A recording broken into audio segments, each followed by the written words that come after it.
আমাদের প্রতিটা বিপ্লব হয়েছে, স্বাধীনতা যুদ্ধ হয়েছে, সংগ্রাম হয়েছে তার অনুপ্রাণিত, তার কবিতা, তার গান নিয়ে। আপনারা জানেন গত বছর যেটা হয়েছে, গত বছর বলতে 2024 সালে যে জুলাই অভ্যুত্থান হয়েছে, সেখানে তো সে বলার কিছুই নয়। সেখানে নজরুল গীতি কতটুকু ভূমিকা পালন করেছে। খুব ভালো ধরনের উচ্চমানের শিল্পী, কণ্ঠশিল্পী, এবং বিভিন্ন ক্ষেত্রে তিনি আমাদের এই যে সাংস্কৃতিক অঙ্গনে তিনি অবদান রেখেছেন, ইতিমধ্যে আমরা দেখতে পেয়েছি। তো আমি দেখতে পাচ্ছি আমার সম্মুখে অনেক ছোট ছোট বাচ্চারা আছেন, সাথে মা বাবারা আছেন, দেখে খুব ভালো লাগছে। এজন্য আমি পাকিস্তানের আমলে এরকমই, আমার ঠিক মনে পড়ছে না, তবে বীণা শব্দটা আমার খুব কাছে মনে আছে। খুব সম্ভবত সঙ্গীত বীণা ছিল, খুব সম্ভবত নিকেতনে আমি তবলা শিখতাম ছোটবেলা। আমার সাথে একজন মাত্র মুসলিম স্টুডেন্ট ছিলাম, বাকি সবাই আমাদের ওই সময়ে হিন্দু অত্যাধিক এলাকা ছিল, তারা সবাই হিন্দু ছিল। তো আমি একমাত্র মুসলিম হিসাবে আমি গর্ববোধ করতাম।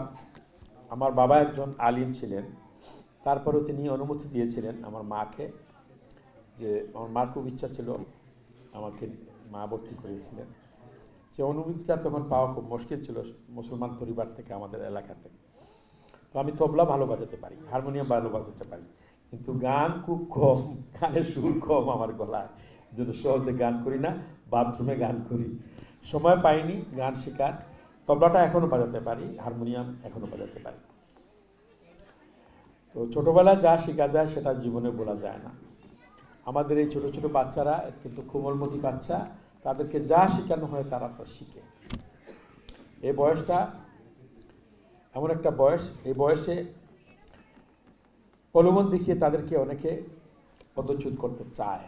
কারণ আমাদের দেশে একটা বিশাল একটা মানুষ আছে যারা আমাদের এই সংস্কৃতিকে আগ্রাসনে লিপ্ত করতে সবসময় সদা সর্বদা প্রস্তুত।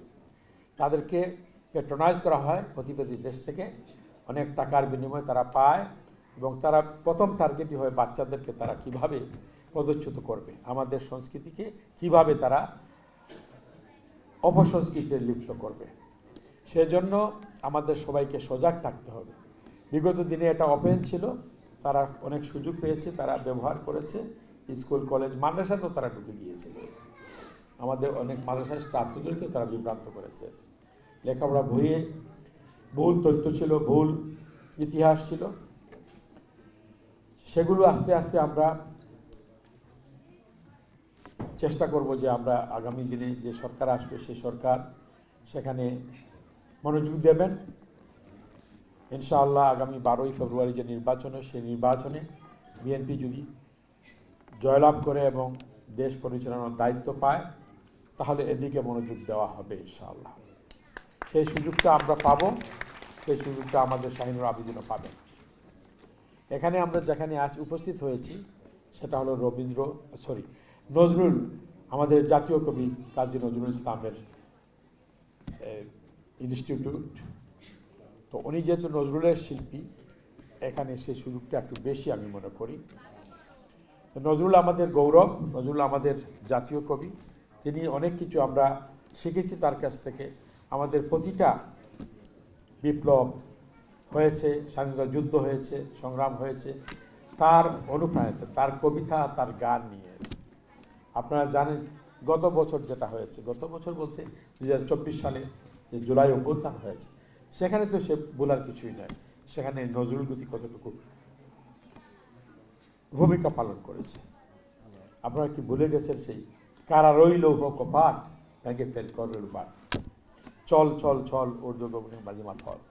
আর অনেকগুলো গান আছে, নজরুলের গান, রবীন্দ্রের গানও আছে, রবীন্দ্রনাথের গানও আছে, অনেক বড় বড় আরও কবিদের গান আছে। সে গান, কবিতা, আবৃত্তি এগুলো দিয়ে কিন্তু আমরা মানুষের মনে জাগিয়ে তুলেছিলাম। সেই 1971 সালে 1991 এরশাদ বিরোধী আন্দোলনের ভূমিকা পালন করেছে। তার পরবর্তীতে এই 24-এর যে অভ্যুত্থান হয়েছে, এখানে বিশাল ভূমিকা রেখেছে এবং তরুণরা ভূমিকা রেখেছে। এই প্রজন্মের ছেলেমেয়েরাই কিন্তু আমাদেরকে সাহস জুগিয়েছে এবং তারাই মাঠে নেমেছে, তারাই ফ্রন্টে ছিল। এই বাচ্চারাই ছিল, স্কুলের বাচ্চারা ছিল, কলেজের বাচ্চারা ছিল, ইউনিভার্সিটি স্টুডেন্টরা ছিল। তাদের সাথেও আমরা ছিলাম পরবর্তী পর্যায়ে। তাদেরকে আমরা উৎসাহ দিয়েছি, উদ্দীপনা দিয়েছি এবং আমরা মা বাবারা সবাই মিলে আমরা যখন মাঠে নেমেছি, সেই বড় ফ্যাসিস্ট, পৃথিবীর সবচেয়ে বড় ফ্যাসিস্ট ছিল শেখ হাসিনা, তাকে আমরা বিরোধ করতে পেরেছি। এখন সময় এসেছে আমরা আমাদের নিজস্ব সংস্কৃতিকে আগলে ধরে রাখব। আমরা আমাদের ছেলে মেয়েকে আমাদের নিজস্ব সংস্কৃতিকে লালন করার জন্য তাদেরকে শেখাবো এবং তারা পরবর্তীতে তার পরবর্তী প্রজন্মকেও তারা শেখাবে।